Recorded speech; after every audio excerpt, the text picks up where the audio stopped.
Hello, boyos. This is the spoiler cast for the Loner Cast Network, and we are going over the Spider-Mans. We're back to the Spider-Mans. We took a little hiatus from Spider-Man to talk about Marvel because Eternals came out last week and we saw it. It's true. And now we're going back to Spider-Man, which is in itself a hiatus from the greater MCU timeline. So that was kind of like a hiatus within a hiatus, and now we're back. We're back. One step. We're not Inception anymore. We're like that step you have to go through before you get Inception. Yeah, you know? but is there the spinny top thing? I don't know. I don't have one. I would test it. That's the only way to know for sure. All that I know is that we're asleep, and we got to get something done. And that something is talk about the Amazing Spider-Man that came out in 2012. It starred Emma Stone, Andrew Garfield, Martin Sheen. It did have Martin Sheen, didn't it? Wait, is that his name? Let me check this. I think it is. Amazing. Dennis Leary is in it. I know he's the dad. It didn't have J.K. Simmons. It didn't have Willem Dafoe. Yeah, it is. So yeah, Sally Fields, Aunt May. Yeah. She just keeps getting older. Other way around. Other way keeps around. Getting younger. She keeps getting younger, and me like it. Wait, hold on. What? So it's kind of like a retelling of what already happened in totally in Tobey Maguire's Spider-Man, with a different villain, but it's essentially just a origin story. And rewatching this movie, I don't know how it got like a second movie, and people thought the second movie was worse. I mean, we'll see next week, I guess. It's been a while since I've watched both of these movies. Like I didn't think this movie was bad at all. Not at all. And the critics gave it a 72% on Rotten Tomatoes. So like I guess everyone was kind of lukewarm on it, which seems kind of exactly how I feel about it. Yeah. There's a lot I like about it, but there's also just something about it that just is.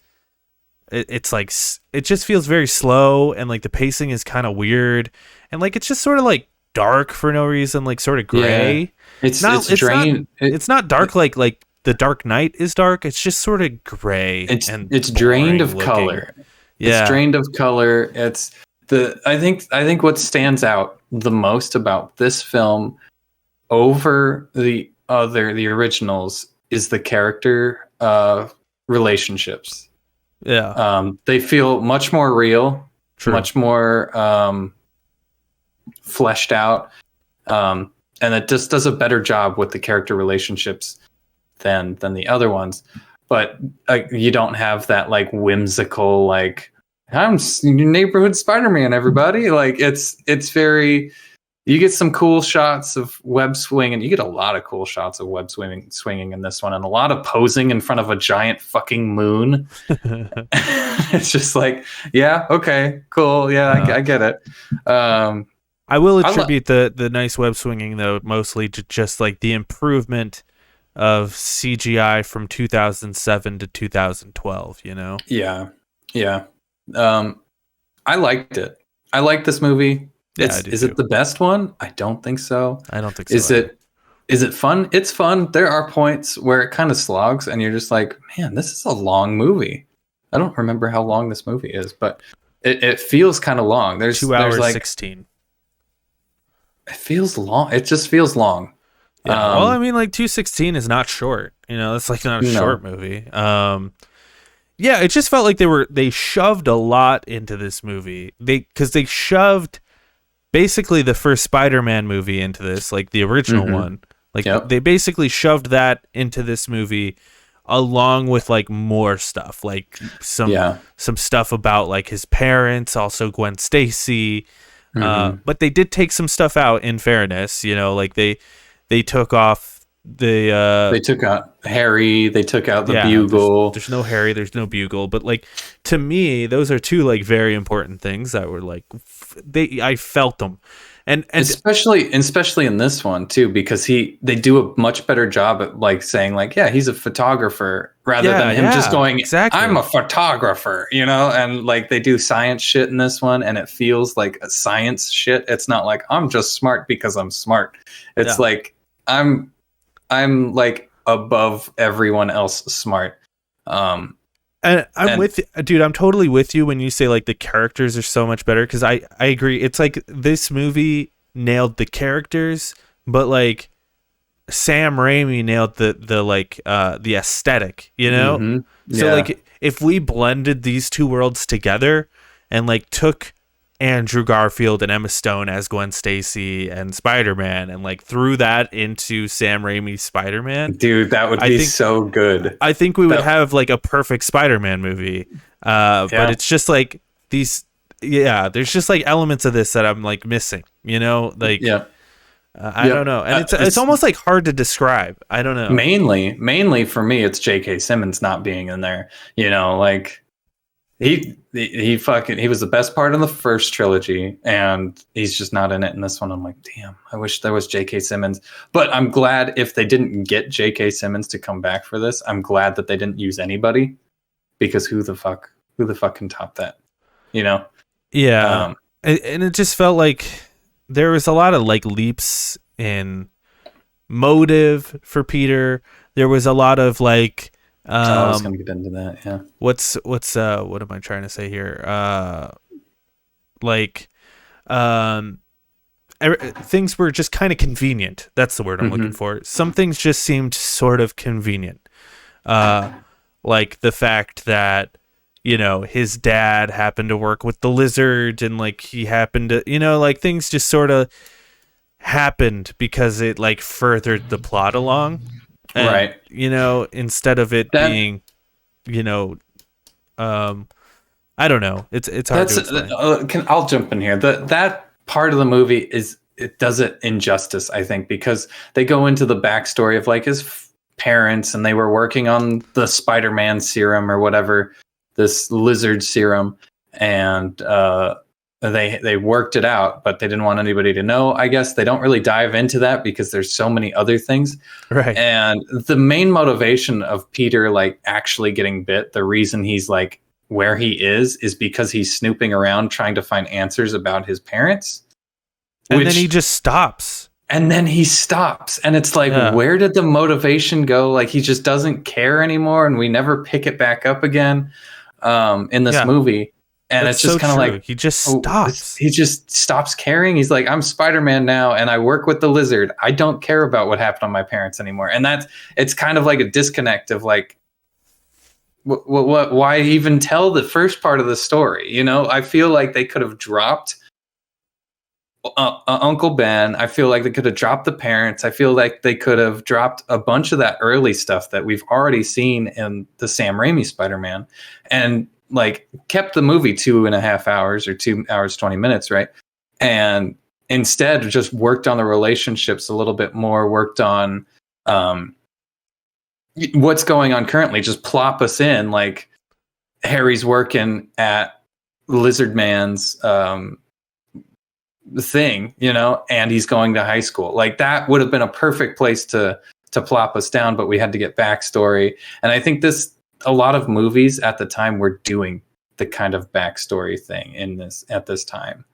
I can't think of them off the bat, but I feel like a lot of movies are like, we need to explain who this character is, even though we've seen this character again before. And it's like, do we really need to see Uncle Ben die again? I actually didn't mind the Uncle Ben dying. Like I thought it was well done. I actually cared about him a lot more in this movie than the other ones. Although I like the Uncle Ben from the original ones. Like, but I like Martin Sheen in this one, and like he feels more like a parental figure in this movie, right? Than he did in the other ones. You know, where he's like, I'm worried about you, and he's like disciplining Peter, and like we get to see that. The real problem for me was like we said, like he finds this like briefcase, and he's like, well, I'm gonna use this, and it's like his dad's briefcase, and he's like, well, I'm gonna go to Oscorp and sneak into spider room, and he gets bit by a spider, and that's how he becomes Spider-Man. And it's like there's like millions of these spiders. It's like, why is no one else Spider-Man? How has no one else been bit by this fucking spider? And I think they explain it in the next. They explain it in the next movie. I think, but they don't explain it in this one. And I'm like, what the fuck? You're right. There's like millions of these spiders. At least in the other one. At least in the other one, it was just one spider and he fucking kills it, you know? But this one, it's like, I saw millions of those spiders, bro. Yeah. And we literally saw people like walk out of this room prior, not wearing like any hazard suits or anything. So it was kind of weird. And also just like, why is Peter just feeling comfortable enough to just like break? He doesn't even know what he's looking for. Yeah. And he's about to risk it all for this. Yep. Like, he doesn't even know, like, there's no reason for him to not believe that his parents died, and however he found out they died in a car accident or whatever. Like, there's no reason for him to not think that. So, like, it's just very bizarre that he's like, well, now I'm going to snoop around. Instead, you know, I get the fact that he wanted to talk to Dr. Connors, and that's why he snuck there. But, like, then to snoop around inside of, it just felt very weird. I feel like they could have done it by him just going to Dr. Connor's house, getting rid of that whole scene, and just like. But we had to see him get bit by the spider. We had to see him get bit by a spider. Yeah, but like you could have just had him knock on Dr. Connor's house and be like, "Hey, I'm Richard's son," you know, and I'd be like, "Oh shit," and then they would talk to him. Obviously, because he does that later in the movie, and he talks to him, and then maybe later he is working on a project and gets bit by a spider. You know, that could be like the opening scene or whatever. But there is a lot that I like about this movie, though. You know, like I really, really like the relationship between Peter and Gwen. Like you just you buy it, dude. Like, like in the original ones, like every time Peter and Mary Jane were on screen together, I'm just like, I want this to end. I don't like this. Please. This is so awkward. And like in this one, it's awkward still, but it's believable awkward. But I'm like, I just want to keep watching this. There's a scene that like lingers on, and I think if it were any two other actors, it'd be like that was too long when they're standing in the hallway and they're like sort of flirting or whatever. He's like, I don't know where we should go, and she's like, let's do both or whatever. If it were anyone else, I think I would have been like, that went on too long, but I just I liked watching them like interact. Like they just have such good chemistry together. So much so that I think they should get back together in real life. Oh my God. She just had a baby with somebody. Fuck her baby, dude. Let's get Andrew Garfield and Emma Stone back together. Yeah. Power couple right there for sure. For real, dude. Like I just buy them together. Like the dinner scene with him and and her dad, like I love the tension and like I could see that happening. I could, you know, yeah, for sure, dude. Absolutely. That was like such a real scene. It was like, oh man, I've been there. We've all been there. And it's just kind of like, all right, yeah, I get it. I get it. And what I like about this one too is like Peter is just like, yeah, I'm going to tell Gwen. And that makes so much sense because in the original one, he tells nobody. You know, he has nobody in the original one that like he told about it. It would make sense that an early Spider-Man would be like, I need to tell someone about this shit. You know, well, and like Gwen was his confidant in that scenario. You know. Well, what's different about this one too is it seems like Peter like literally doesn't have any friends. Like even though he's kind of cooler, like he acts cooler. He's got a skateboard, and like he takes photos and he's got like a cool camera and stuff. Loner. But he's a loner. Like even the nerds don't really like hang out with him. He doesn't hang out with the nerds. We see him in the scene where they're like nerdy kids are talking about Spider-Man, like, no, the trajectory of the blah, blah, blah, blah, blah. And you see like Peter walking alone in the back, and it's like, well, he doesn't even hang out with the nerds. Like Emma Stone, Gwen Stacy is like his only friend. It seems like in this film, he doesn't like have a Harry Osborn. And it also seems like, you know, he's kind of her only friend, and it describes like both of them, you know, are the top two in their class. Like they're just super nerds and super smart, which you never get any of that from the original Raimi trilogy. No, not at all. Yeah. You get fun facts with Peter Parker about spiders. Yeah, and like on a field trip.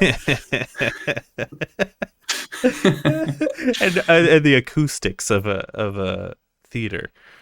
Yeah. But yeah, it's funny watching this movie after Spider-Man 3 and just like, man, what a disservice to Gwen Stacy fucking Bryce Dallas Howard was. And it's not Bryce Dallas Howard. It's not her fault. It's not her fault at all. It's Sam Raimi's fault.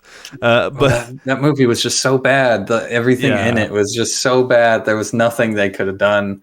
But I like the relationship between Peter and Dennis Leary, Mr. Stacy, or Lieutenant Stacy, whatever the fuck he is. Captain Stacy. But I will say it feels a bit rushed at the end, where it's just sort of like he finds out and then he dies. Mm-hmm. You know, I wish there was a little bit more breathing room there. But like the movie's so packed with plot and exposition, and like they're setting so much up in this movie that like they just didn't have time, and they're just like, well, we just have to fucking kill him, because they have to kill him at the end. Otherwise, I think Captain Stacy would arrest him. You know, like after this. You know, you think so? Yeah, I don't know. I think he could be like a Gordon. Gordon, yeah, like a Jim Gordon from Batman. Like he knows and he wants to, but he's like, damn, he's helping us out. Like he wouldn't give up the facade of like Spider-Man's a menace. But I do think he kind of does take over the J.K. Simmons, J. Jonah Jameson. But I will. That's true. That's a good point. That's actually a really good point. That he is sort of the J. Jonah Jameson of this movie. That's true. Yeah. So he kind of does that, but I feel like if he would have known, even J. Jonah Jameson, I feel like even if J. Jonah Jameson knew who Spider-Man was, he would keep it a secret. No, based off of what we already saw that he didn't. What do you mean? In the new ones. Yeah, we already know he doesn't do that. But it might not be the same. I don't know. I think it is though. No, I don't know. Like, I think if he didn't get stabbed and like he's like, oh shit, I don't stand a chance against this lizard man, or really needed Spider-Man, and he just like he lived. I think he would have. Because imagine even Jim Gordon, like Batman just came into the picture, right? And then Jim Gordon sees it's Bruce Wayne. Jim Gordon would tell on him. It like Jim Gordon a few years down the line, but finds also out about it. Bruce Wayne, he wouldn't do that. But well, and not in defense of this Spider-Man, but in defense of Batman. Batman's fucking rich, and if Jim Gordon finds it out, he's like, well, what the fuck am I gonna do about it? You know? Well, all Batman has to do is be like, hey, I'll give you $3 million to not say anything. You're already working for me, so I'll just pay you a salary again. Yeah, you know? True. And I believe Jim Gordon is the kind of person that would do that. Anyway, back to Spider-Man. I think it's worth mentioning as well. Sally Field, I like her a lot as Aunt May. I think she's a good Aunt May. She is. I buy her relationship a lot with Peter. She like is sort of protective of him, and then when like Ben dies, you know, she like struggles with it, and she's like, what the fuck are you doing, Peter? You know, like I like all that stuff. That some of those scenes are just so unbelievable though, when like he comes home and he's like bruised and he's got his eyes all fucked up, his lips all fucked up, and she sees him and she's like, what? I feel like the reaction would be a lot stronger than just like, what are you doing? You know? Because you could just assume like, oh, my father figure's dead, or my young nephew, his father died, his parents are dead, he's in some sort of like MMA thing getting beat up. That's true. Or in like some sort of gang or something. And I think her reaction was realistic enough to be like, where are you going? Like, why is this happening? You know? Well, there is a scene, and they really expand on it, because it's just like, she actually says like, where are you going? Who's doing this to you? And it's really sad. It's a really fucking sad scene, but like, where are my goddamn eggs, Peter? Yeah, Peter, you didn't bring me my goddamn eggs. And then he does later. He does. They're all crushed, but no, those are the flowers. Also, Curtis Connors, the lizard man. He's another one that I'm like, I like him and I like the relationship between him and Peter, but I wish we could have spent more time with him. And this is the problem with this movie, is there's so much going on that there's not enough going on, almost, if that makes sense. You know? Yeah. Oh, I get it. They don't spend enough time on the bigger pictures, and they try to explain all the little details that we don't necessarily need. Like, who the fuck was that guy who was in charge of Curtis Connors? Right. Yeah. The like it's head like, of... He's probably the only character I didn't like in this, because they didn't explain anything about him. He just had Peter's file. Yeah. He was just kind of like a plot point to get... Rajit Ratha. I mean, I have nothing against the actor, but just his character was just kind of... I have something against the actor. I thought he did a piss poor job.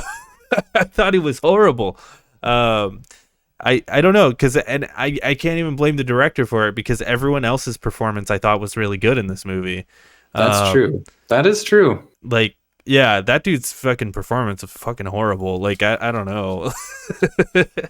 He's just like, Norman is sick. And that was the other thing, is like they mentioned Norman, and they mentioned like he's sick, but like he's they never gonna die. Show Norman. Yeah. We don't know what's going on with Norman, and they're like setting up a sequel for sure, but like, I don't know. I wish I could have gotten a little bit more of that. And this is the problem with this movie, is just like, I want more of these things, but I need less of these things so I can have more of these things. Right. Know? They just keep setting up like threads, and you're like, I want to pull at this thread, but it keeps breaking on me, and there's nothing here. There's not enough thread to grasp onto, and there's too many threads. And this movie would have helped the next movie a lot if they had Dane DeHaan in this one, or I don't know who that is. Harry Osborn. Like, if he was in this movie, it would have made a lot more sense for the next movie, instead of him just showing up and being like, "Hey, Peter, we're best friends from kindergarten from a while ago." Yeah, and it's like, oh, okay. I mean, I just got a whole movie where that wasn't the case, but we're not there yet, though. Yeah, but we're not there yet. You want me to read off some trivia? I would love fun facts. I would love some trivia. This comes from IMDb. I don't know how good this is, but they kind of have a filter that's like 673 people out of 688 people found this interesting, and we'll go in descending order because when first wearing the Spider-Man costume, Andrew Garfield admitted to shedding tears. Released during the 50th anniversary of Spider-Man's first appearance in the comic books, and 10 years after the release of Sam Raimi's Spider-Man. Didn't know that. That's kind of cool. Didn't put that together. I knew that, I just didn't put it together. During his breaks, Andrew Garfield went around New York playing basketball with kids in his Spider-Man outfit. That's cool. That is cool. That is a fucking Spider-Man thing to do. In this film, Spider-Man uses artificial devices to shoot webs, which I'm going to go on a tangent before finishing that. I fucking love that. I love that so much better than I just grew glands in my wrists, luckily. Here's a fun fact for you, Nick. Uh-huh. Like Tobey Maguire, Andrew Garfield played a teenager despite being in his late 20s. In fact, Maguire first played him at 27. Garfield was 29 years old. Holy shit. So he's actually older than Tobey was. He doesn't look it. Even though this Peter actually spends almost all of the movie as a high school student, where Tobey Maguire goes on to college. It goes to college, but that's hardly like... Well, I mean, I guess it does kind of... It does kind of skip towards the end. Yeah. That's weird. He looks younger, though. You know? Like, he's more believable as a high school student than Tobey Maguire. Yeah, I don't know why that is. It's so strange. It's just kind of young face. Spider-Man uses artificial devices to shoot webs inspired from the original comics. He possessed similar devices for his webs. Only later would he gain the superhuman ability to shoot webs. Mark Webb, the director, explained the web shooters were creative decisions to showcase Peter's intellect. Good choice.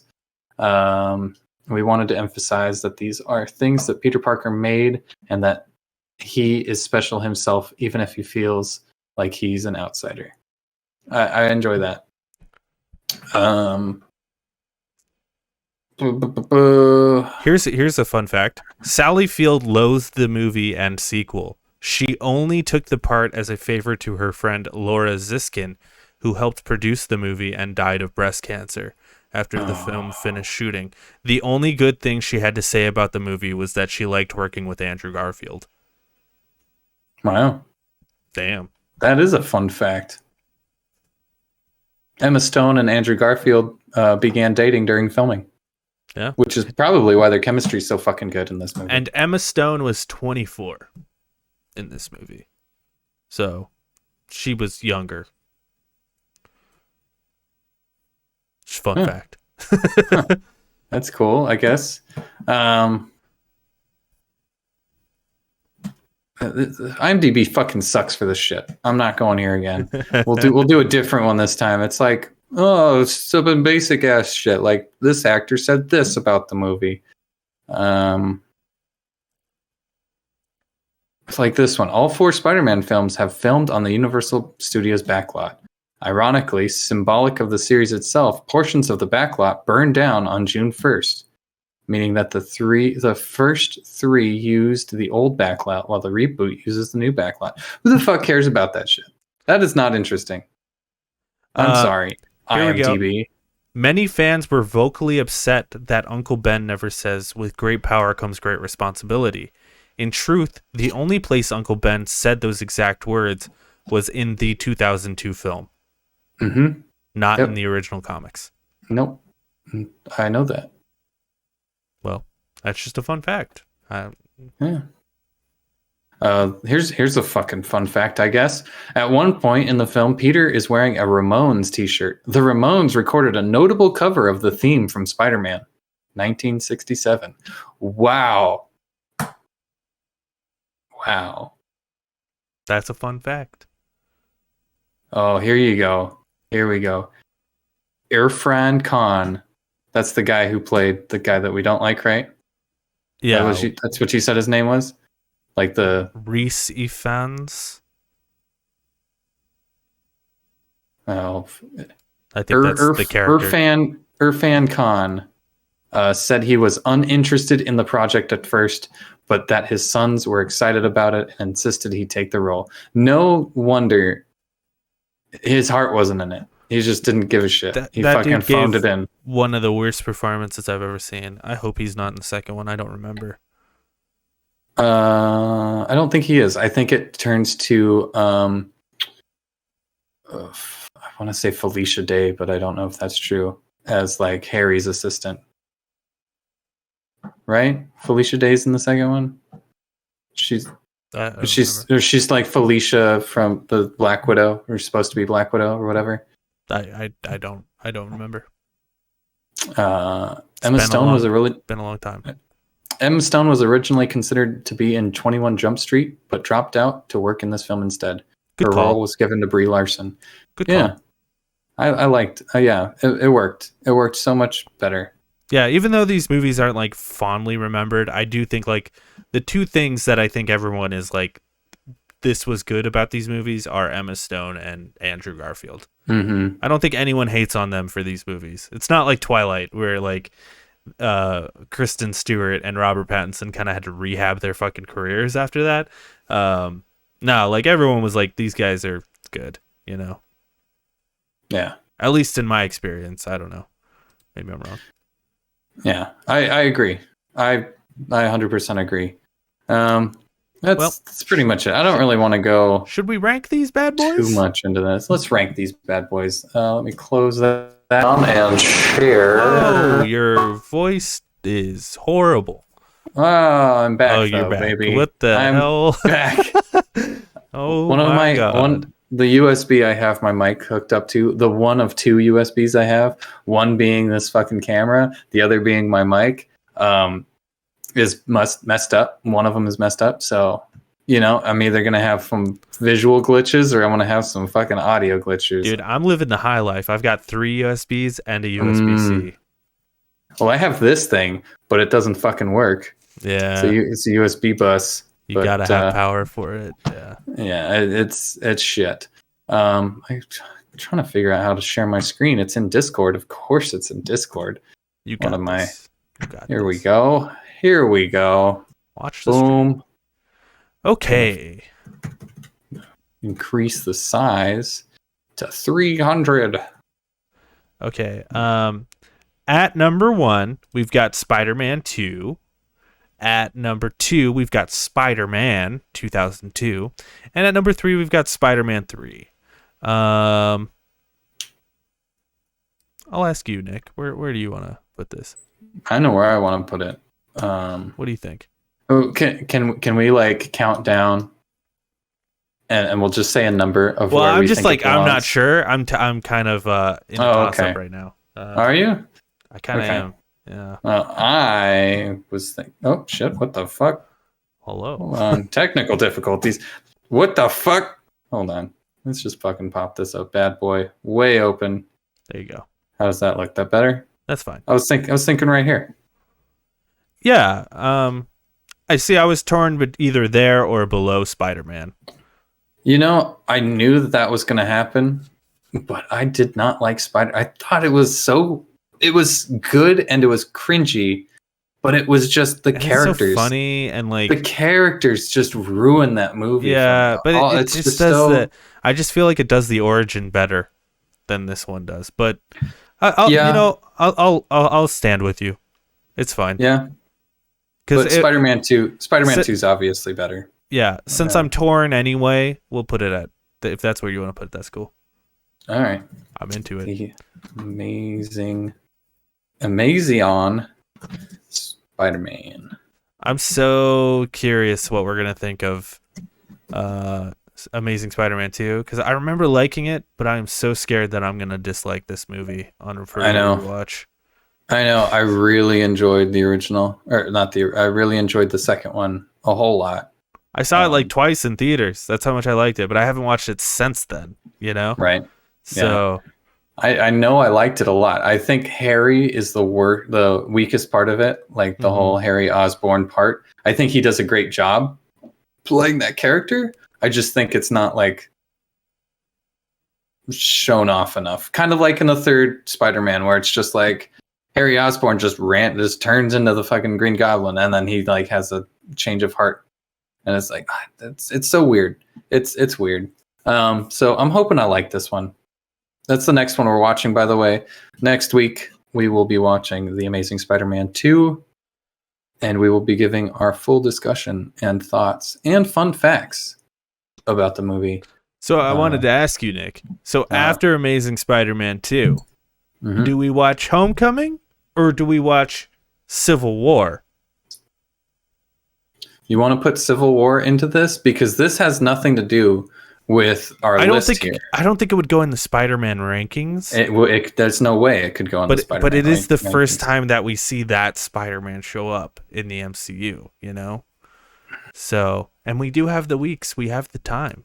Do we? I think we do, because let's take a look at the calendar here. So the 22nd, that's Amazing Spider-Man 2. The 29th, let's say Civil War. And then the 6th would be, when does the new one come out? The 16th, I believe. Yeah, so then the 6th would be Homecoming, and then the 13th would be... Oh, you're right. Whatever the second one is. Far From Home. Far From Home. And then the 20th would be No Way Home. Yeah. And then the 27th, we could take the week off. And then go back into, we'll take the week off on the 27th. It's the new year. I might work on some rebranding stuff for the show. Put my efforts into that because I have 2 weeks off on that. I don't know. We'll think about it. We'll figure it out. We got one more movie before we decide. And also, don't forget, we also have Hawkeye. That's true. To do on Wednesday. Well, on Thursdays. I think we'll be recording those on Thursdays. Probably do it on Wednesday. We might be able to do it on Wednesday. That's when we did it for Loki. This Wednesday. So. Okay. Well, yeah. Thanks for watching us, everybody. Check out our other Lonercast shows. Follow us on Twitter. Yeah, you know where to find us. Emergency Pizza _ Fatal _ Microwave. Lonercast 1 on Twitter And we stream the show live at about 4:30, 5 o'clock. Kind of depends on how long our other show goes. Yeah. Which you should just join us at twitch.tv/lonercast for the last week in games at 3:30 Arizona time. Yep. It's a one big show. It's one big happy family, and we will answer all your questions and make sure you are fed and fat and happy. Also, want to throw this out there. We're doing some charity over here, so come donate some money and hang out with us live. Yeah. And you guys all take it easy. This has been fun. It's been fun. Stay tuned for next week. Bye. Bye-bye.